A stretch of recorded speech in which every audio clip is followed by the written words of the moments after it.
All my food memories are built around getting blue crabs in little tide pools on the Cape, picking mussels, digging clams, bringing them home, making chowder. That's why this concept, this food really resonated with me.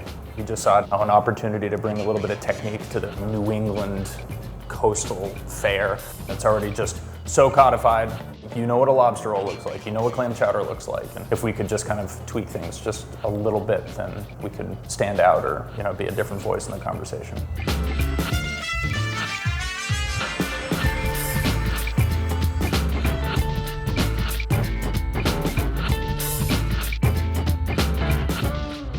I lived in Seattle for a while and just fell in love with Thai, Vietnamese, Japanese cuisine. I find that the ingredients are like sharp and bright and just really complement seafood extremely well. I absolutely love Japanese food, and particularly the Japanese approach to handling fish, I think is really admirable. And, if you look across the globe, we see the same kind of stuff that they see in Japan coming out of the ocean. We're taking such a traditionalist cuisine, like New England coastal fare. Our goal is to try to turn it on its head, doing riffs on different cuisines' approach to seafood. In that respect, we really need every bite to kind of fire on all cylinders, just like good izakaya food should. Stuff that's just totally savory, and is it a little spicy? Does it have acid? Is it pretty salty? Is there a fried element? Yes, yes, yes. And I think that, where that cuisine's successful, I think that maybe we've taken a couple pointers and we're sort of trying to think along those lines. We knew we needed to have a lobster roll if we're going to open an oyster bar. It's just one of those things like you don't mess with, really. So our approach was actually to take it so far out of the box that it almost wouldn't even be considered a lobster roll. Very, very few clam shacks or lobster roll places either pick their own meat or make their own buns. We do all that in-house. We do a sort of Chinese-style steam bun. It's been both a blessing and a curse as we've gotten busier. It's like, oh my God, do we really have to hand roll, 600 buns a day? Yes, we do, because nobody makes a split top steam bun. In Maine, there's a big debate as to warm lobster rolls versus cold. Cold is like lobster salad with mayonnaise, but there is this tradition of tossing lobster meat in warm, just melted butter, and that's your classic warm lobster roll. And we were playing around with that, and then we decided to toss lobster meat in that warm brown butter vinaigrette over warm lobster. And it is sort of ironic now that people say we have the best lobster roll in Maine, and I'm like, well, it's barely a lobster roll, but it works. Sure, we'll take it. We'll take it. I grew up, in the Boston area, going to Cape Cod and going on the coast of Maine, and the smell of fried scallops at those iconic Cape Cod clam shacks is really resonates deeply with me.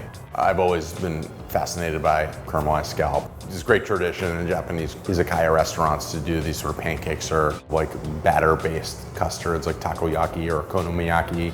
And we thought we would basically try to do caramelized scallop in a waffle takoyaki. So I pureed it, turned it into sort of a waffle batter, then we put it in a waffle iron, and you get just tons of caramelized scallop flavor, which is pretty awesome. And it's got almost a custardy interior, like a scallop mousse. And then we take that and we put all those wonderful savory ingredients like tare and make this umami emulsion, bonito, nori, pickled sea vegetables, tempura crispies, and it just makes this really kind of crushable, delicious waffle.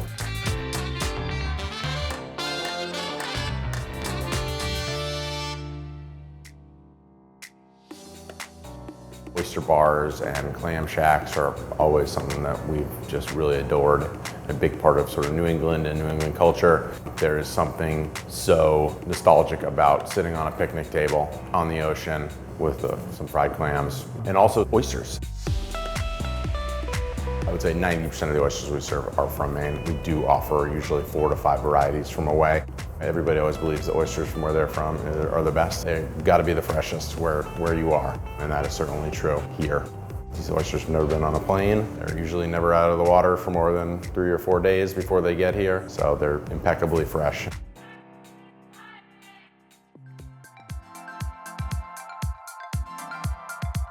I didn't eat a ton of seafood growing up, but I ate the hell out of fried clams. That was one thing that my mom and I kind of bonded over, fried clam rolls and just piles of fried fish with nothing but like a single lemon wedge is just like absolutely dynamite. I think people have a lot of associative memories of, being in the beach in the summer, and I think when you're that close to the ocean, it's kind of what you want to eat. Memorial Day, it's like, even if it was 50 degrees, this place was jumping because I think everybody wants to get their seafood in. It's like white pants and seafood. Memorial Day.